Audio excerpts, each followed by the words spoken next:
Hi, I'm Dr. Bertice Berry, and I want to tell you a story. I was probably in my 40s. I was in a store. It was a wholesale boutique. I was there with my sister, who has a boutique. And on the wall was this thing hanging that looked like a butt.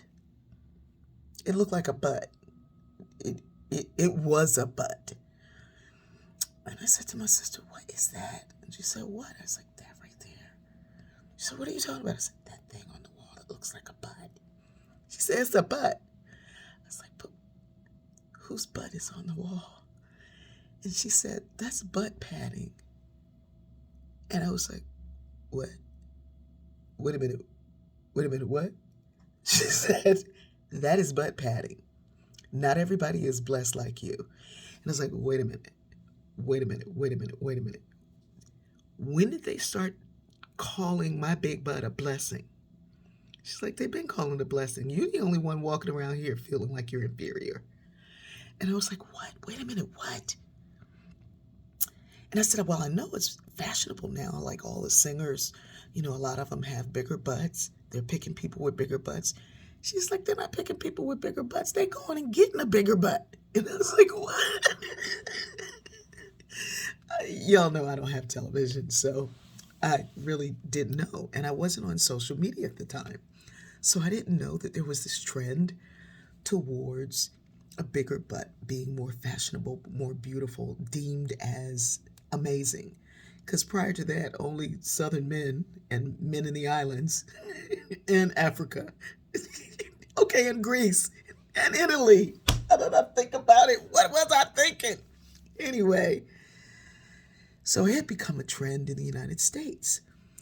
And I found that amazing that all this time, something that had been deemed not beautiful, in fact, ugly, like freakishly ugly, was now a thing that was desired.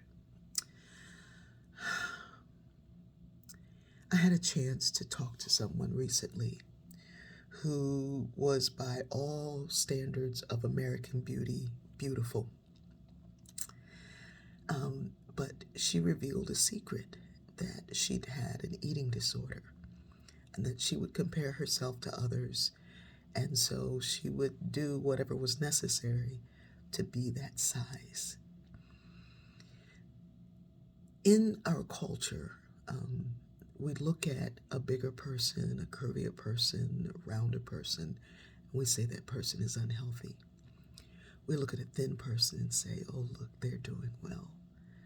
But so many are not doing well because of the eating disorder. But if you look like what society has called beautiful, then no one knows how sick you really are. And I'm talking about physically sick because it causes physical illnesses.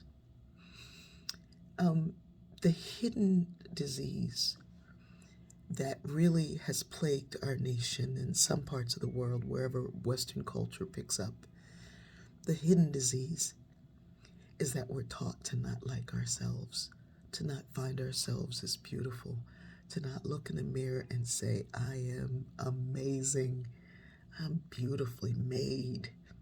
Whatever body you came in, whatever one happens as a result of maybe an illness or an injury, whatever it is, to see yourself as worthy of being loved, as worthy of being seen as beautiful and amazing and glorious. We have to move beyond looking at somebody with disdain and deciding that they're not good enough. Because research shows that when you look at somebody and decide that they're ugly and not worthy, eventually you begin to see yourself the same way. We're all connected, and we don't get away with pointing out somebody else's flaws without seeing our own. And worse than that, you don't get away with walking past a mirror and thinking you're ugly and not spreading that ugly around.